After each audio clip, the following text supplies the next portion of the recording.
चाहे कितना ही अभागा मनुष्य हो, सुबह 3 बजे से 6 बजे उठकर ब्रह्म मुहूर्त में कर दो ये काम। जो चाहोगे वो मिलेगा। एक समय की बात है, माता पार्वती ने भगवान शिव से पूछा, स्वामी, मैंने देखा है कि चाहे कितना भी अभागा मनुष्य हो, अगर वह सुबह के समय ब्रह्म मुहूर्त में उठता है तो वह बहुत सुखी रहता है। ऐसा क्यों है? मुझे ब्रह्म मुहूर्त मुहूर्त का रहस्य बताइए। तब भगवान शिव ने कहा, हे देवी, मैं आपको इस प्रश्न का उत्तर एक कथा के माध्यम से बताऊंगा। कृपया आप इस कथा को ध्यानपूर्वक सुनना, और जो भी मनुष्य इस कथा को पूरा सुनेगा वह कभी भी इस अवसर को अपने हाथ से जाने नहीं देगा। ब्रह्म मुहूर्त का रहस्य जानकर पूरा जीवन बदल जाएगा। भगवान शिव कथा को सुनाना प्रारंभ करते हैं और माता पार्वती से कहते हैं, बहुत समय पहले की बात है, काशी में दीनू नाम का एक लड़का रहता था। वह लड़का बहुत ही अच्छा था, लेकिन एक गलत आदत थी, वह देर तक सोता रहता था। सुबह उसे जगाने के लिए घर वाले कई प्रयास करते थे, परंतु वह रोजाना सुबह देर तक उठता था। वह लड़का कभी भी 9 बजे से पहले नहीं उठता था। जब वह बालक था तब परिवार वालों ने सोचा कि जब यह बड़ा होगा तो इसकी आदत में सुधार हो जाएगी, परंतु वह लड़का जैसे जैसे बड़ा होता गया उसकी आदत और भी ज़्यादा गहरी होती चली गई। दुनिया इधर से उधर हो सकती थी, लेकिन वह लड़का कभी भी जल्दी नहीं उठ पाता। उसके पिता उसकी इस आदत से बहुत ज़्यादा परेशान रहने लगा था। उस लड़के को ढेरों नकारात्मक शक्तियां ने घेर लिया। वह सभी को पलट कर जवाब देने लगा और दिन भर उदास रहता था। इसका असर उसके स्वास्थ्य पर भी पड़ रहा था। जब उस लड़के को यह पता लगा कि उसके सारे मित्र सफलता को प्राप्त कर चुके हैं, तब वह और भी ज़्यादा चिंतित हो गया और ईश्वर को कोसने लगा। वह बार बार यही कहता था कि मेरी किस्मत ही खराब है, परंतु उसके पिता अच्छी तरह से जानते थे कि उस लड़के के असफल होने के पीछे क्या कारण है। भगवान शिव ने कहा, हे देवी, फिर एक दिन की बात है, उसके पिता को किसी सन्यासी के बारे में पता चला। उसने तुरंत अपने बेटे की समस्या को लेकर उस सन्यासी के पास जाने का निर्णय किया। सन्यासी को बेटे की आदतों के बारे में बताया और सन्यासी ने कहा, कल आप अपने बेटे को इस आश्रम में आने को कहिए। फिर उस लड़की का पिता घर की ओर चला गया। उसने पता था कि अगर वह सीधे तरीके से अपने बेटे को सन्यासी से मिलने के लिए कहेगा तो वह कभी तैयार नहीं होगा। उसने अपने बेटे को अपने पास बुलाया और कहा, तुम्हारे सारे मित्र जीवन में सफलता प्राप्त कर चुके हैं, क्या तुम सफल नहीं होना चाहते? लड़के ने उत्तर दिया कि ज़रूर पिताजी, परंतु जब भी मैं अपने मित्रों से उनकी सफलता का रहस्य पूछता हूँ तो वह मुझे कुछ नहीं बताते। भगवान शिव ने कहा, देवी, फिर उसके पिता ने कहा कि मुझे यह रहस्य पता चल गया है कि वह सभी क्यों सफल होते जा रहे हैं। तब उस लड़के ने बड़ी उत्सुकता से पूछा, क्या क्या पता चल गया पिताजी? कृपया करके आप मुझे भी बताइए। उसके पिता ने कहा कि कल सुबह तुम्हें एक सन्यासी के आश्रम में जाकर उनसे मिलना है। यदि तुम वहां पर गए, उस समय से पहुंच गए, तो वह सन्यासी तुम्हें ऐसा मंत्र बताएंगे जिससे तुम सफल हो जाओगे। परंतु एक समस्या है। लड़के ने कहा कि पिताजी, मैं कल पूरी रात जागता रहूँगा और सुबह सन्यासी से मिलकर आऊँगा। उसके पिता ने कहा कि ठीक है, तुम वहाँ जाकर उस सन्यासी की आज्ञा को मानना। पिता की बात सुनकर वह लड़का बहुत अधिक खुश हुआ।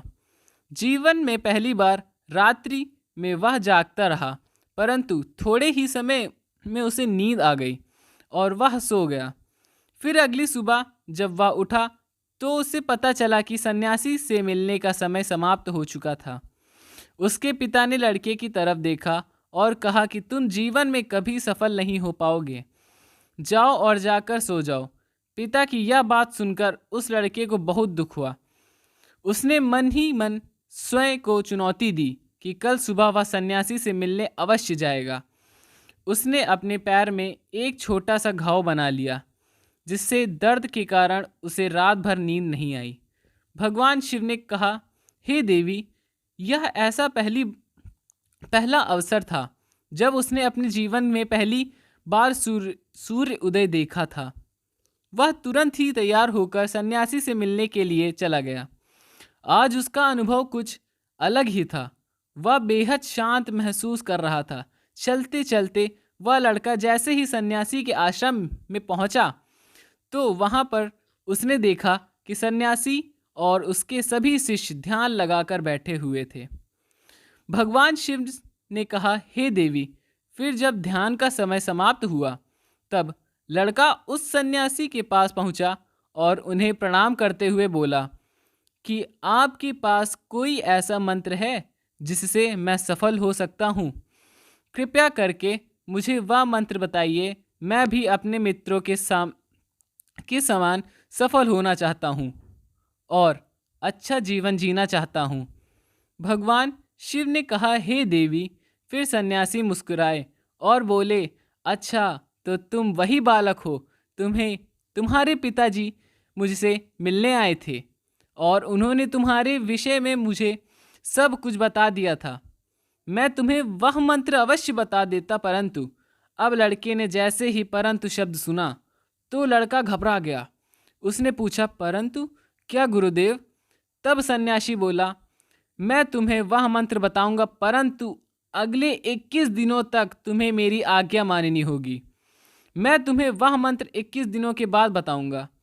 तब तक मैं तुमसे जो भी कार्य कहूँगा तुम्हें वह करना होगा। यदि तुम असफल हुए या कार्य के बीच तुम्हारा संकल्प टूट गया तो उस मंत्र का असर नहीं होगा। दृढ़ निश्चय के साथ उस लड़के ने कहा कि मुझे आपकी सारी आज्ञा स्वीकार है। मैं अगले 21 दिन के लिए आपका दास हूँ। आप जो भी कहेंगे मैं वही कार्य करूँगा। मुझे केवल और केवल उस मंत्र के बारे में जानना है। भगवान शिव ने कहा, हे देवी। फिर सन्यासी ने उस लड़के से कहा कि ठीक है, कल से तुम्हारे कार्य शुरू होगा। तुम इसी आश्रम में निवास करोगे। वह लड़का आश्रम में निवास करने के लिए तैयार हो गया। सन्यासी ने कहा कि यहाँ रहते हुए तुम्हें ब्रह्म मुहूर्त में उठना होगा और दूसरे शिष्यों की तरह ध्यान और तप करना होगा। साथ ही आश्रम के कार्यों में भी सहायता करनी होगी। ध्यान रहे, यह संकल्प टूटना नहीं चाहिए। भगवान शिव ने कहा, हे देवी। अब लड़का सन्यासी की बात को से सहमत हो गया और अगले दिन से उसके कार्य के दिन शुरुआत थी। इस बार उसने दृढ़ निश्चय किया, परंतु 1 सप्ताह बीतने के पश्चात ही उसका संकल्प टूट गया और वह 8वें ही दिन देर तक सोता रहा। जब वह नींद से जागा तो उसने कहा कि मुझसे कितनी बड़ी भूल हो गई है। वह रोते हुए सन्यासी के पास पहुंचा और कहने लगा कि हे गुरुदेव, मेरा संकल्प टूट गया। अब मैं जीवन में कभी सफल नहीं हो पाऊंगा। सन्यासी ने उसे समझाते हुए कहा कि एक बार फिर से शुरुआत करो, फिर से संकल्प करो। फिर लड़के ने सन्यासी से पूछा कि सुबह उठना इतना आवश्यक क्यों होता है और यहाँ पर सभी लोग इतनी जल्दी क्यों उठ जाते हैं? भगवान शिव ने कहा, हे देवी। तब सन्यासी ने लड़के को समझाते हुए कहा कि सुबह यानी ब्रह्म मुहूर्त में उठने के पीछे बहुत बड़ा विज्ञान छुपा हुआ है। लड़के ने कहा कि कृपया मुझे वह विज्ञान बताने की कृपा करें। सन्यासी ने कहा कि रात्रि को 4 पहर में बांटा गया है। पहला रुद्र काल, जिसका समय शाम 6 बजे से लेकर 9 बजे तक होता है। दूसरा राक्षस काल, जिसका समय रात्रि 9 बजे से 12 बजे तक होता है। तीसरा गंधर्व काल, जिसका समय रात्रि 12 बजे से 3 बजे तक होता है। और सबसे अंत में जो पहर आता है उसे मनोहर काल कहते हैं। इस समय को ब्रह्म मुहूर्त या अमृत बेला के नाम से भी जाना जाता है। इसका समय भोर 3 बजे से सुबह 6 बजे तक होता है। यह वह समय होता है जब पूरे संसार की नकारात्मक शक्तियाँ निष्क्रिय अवस्था में होती हैं और सकारात्मक शक्तियाँ सक्रिय होती हैं। ब्रह्म मुहूर्त अर्थात देव मुहूर्त, ब्राह्मण मुहूर्त का अर्थ देवताओं का समय होता है। भगवान शिव ने कहा, हे देवी, वह सन्यासी आगे कहता है, इस समय देवता धरती पर विचरण कर रहे होते हैं और जागृत मनुष्य पर उनका बड़ा ही सकारात्मक प्रभाव पड़ता है। ब्रह्म मुहूर्त ऐसा समय होता है जिसमें मनुष्य का मानसिक मस्तिष्क बिल्कुल खाली होता है, जिसमें किसी प्रकार का कोई विचार नहीं होता। और जब इस समय व्यक्ति अपनी पुस्तक खोलकर पाठ का अध्ययन करते हैं तो उन्हें सब कुछ जल्दी जल्दी याद हो जाता है और यह लंबे समय तक याद रहता है। यह ऐसा समय है जिसमें हमें ज्ञान को समझने का प्रयास करते हैं। इस कारण आश्रम के सभी शिष्य और संसार में बहुत से ज्ञानी लोग ब्रह्म मुहूर्त की उठ जाते हैं। प्राचीन काल में रोशनी का कोई स्रोत न होने के कारण लोग अपने दिन का समापन सूर्य अस्त के साथ, आरंभ सूर्य उदय के साथ करते थे। यह एक तरीका है जिससे मानव जीवन प्राकृतिक के साथ तालमेल बनाकर चलता है। भगवान शिव ने कहा, हे देवी। फिर उस लड़के ने कहा कि ठीक है, मैं कल से अपना संकल्प फिर से शुरू करता हूँ, परंतु ब्रह्म मुहूर्त में उठकर मुझे क्या क्या करना चाहिए? तब सन्यासी ने कहा कि ठीक है, मैं तुम्हें बताता हूँ कि ब्रह्म मुहूर्त में क्या करना चाहिए और कैसे करना चाहिए। सबसे पहले उठकर धरती माता पर पांव रखने से पहले धरती माता को प्रणाम करना चाहिए और अपनी दोनों हथेलियां को देखना चाहिए और ईश्वर को धन्यवाद देना चाहिए कि उन्होंने तुम्हें आज का सूर्य उदय देखने का अवसर दिया है। इसके बाद नित्य कर्म को और स्नान करने से शरीर की नहीं बल्कि मन की शुद्धता भी बढ़ती है। स्नान करने के पश्चात ध्यान की प्रक्रिया होती है। ब्रह्म मुहूर्त में ध्यान की अवधि 21 दिन तक होती है। इस विधि का उपयोग तब किया जाता है जब आप अपनी कोई मनोकामना की पूर्ति चाहते हैं। यह ऐसा समय होता है जब व्यक्ति अपने आज्ञा चक्र को सक्रिय करने का पर काम करते हैं। भगवान शिव ने कहा, हे देवी, आगे वह सन्यासी कहता है, आज्ञा चक्र दोनों बाहों के बीच होता है। यह संकल्प का स्नान भी कहा जाता है। अगर इस चक्र पर ध्यान केंद्रित किया जाए और अपनी मनोकामना को बार बार दोहराया जाए तो मात्र 21 दिनों के भीतर मनोकामना पूरी हो जाती है। अगर आपके मन में भी कोई अधूरी मनोकामना है और आप उसे पूरा करना चाहते हैं, तब उसे सबसे पहले उस मनोकामना स्पष्टीकरण कर लें। आपको क्या चाहिए यह निर्णय अवश्य कर लें। इसके बाद ध्यान की विधि को शुरू करें। ब्रह्म मुहूर्त में स्नान के बाद एक ऐसा स्नान चुनें जहां पर वायु का प्रवेश हो। ध्यान में शुद्ध प्राण वायु का होना आवश्यक होता है। ध्यान की मुद्रा में रीढ़ की हड्डी सीधी होनी चाहिए, साथ ही गर्दन भी सीधी होनी चाहिए। सुखासन की अवस्था में दोनों हाथों को घुटनों पर रखकर आंखें बंद करके बैठ जाएं। हाथों की मुट्ठी को बंद कर लें और 2-3 मिनट तक बिल्कुल शांत हो जाएं। जब आपका शरीर स्थिर हो जाए और श्वास भी शांत हो जाए, तब उसके बाद अपना सारा ध्यान आज्ञा चक्र पर लगाएं। इस दौरान लंबी गहरी सांस लें और सांस को रोक कर रखें। इस समय आप अपनी इच्छा को मन ही मन दोहराएं और अपने मन में इष्ट देव और देवताओं को गुरुजनों का चिंतन करें। भगवान शिव ने कहा, हे देवी।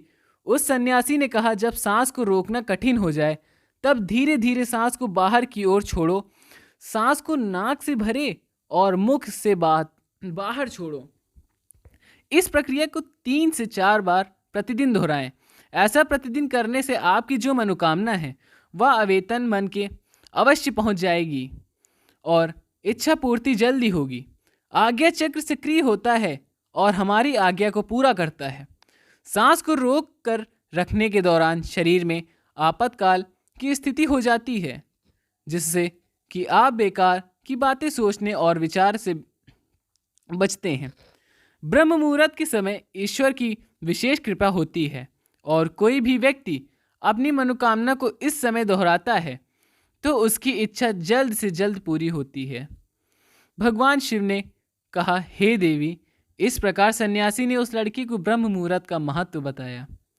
अगले 21 दिन तक उस लड़के ने बड़े ही मन के साथ प्रक्रिया को अपनाया।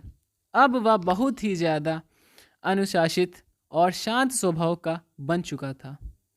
उस लड़के ने जैसे ही अपना संकल्प पूरा कर लिया, उसके बाद वह लड़का बड़ा ही प्रसन्न भाव से सन्यासी से के पास पहुंचा और कहने लगा, हे गुरुदेव, मैंने 21 दिनों तक संकल्प पूरा कर लिया है। अब कृपया मुझे सफल होने का मंत्र बताइए। तब उस सन्यासी ने मुस्कुराते हुए कहा कि पिछले 21 दिनों से जो अभ्यास तुम करते हुए आ रहे हो वही तुम्हारी सफलता का मंत्र है। जो व्यक्ति ब्रह्म मुहूर्त में उठकर ध्यान प्रक्रिया को सही से करते हैं वह जीवन में कभी असफल नहीं हो सकते। तुम्हें ब्रह्म मुहूर्त का रहस्य पता चल चुका है। अब तुम इस जीवन को प्रयत्न करो। तुम्हें जीवन के लक्ष्य को और सफलता दोनों ही प्राप्त होंगे। उस लड़की ने सन्यासी को धन्यवाद दिया और ब्रह्म मुहूर्त के नियमों का पालन जीवन प्रयत्न तक करने का वादा भी किया। भगवान शिव ने कहा, हे देवी, अब तो आपको पता चल गया होगा कि ब्रह्म मुहूर्त क्या होता है। तब माता पार्वती ने कहा, हे स्वामी, अब मुझे ब्रह्म मुहूर्त का संपूर्ण ज्ञान हो गया है। इतना कहकर माता पार्वती ने भगवान शिव को प्रणाम किया। यदि हमारी वीडियो आपको पसंद आई हो तो वीडियो को लाइक और चैनल को सब्सक्राइब कर लीजिएगा और हो सके तो अपने दोस्तों तक शेयर करिएगा। धन्यवाद।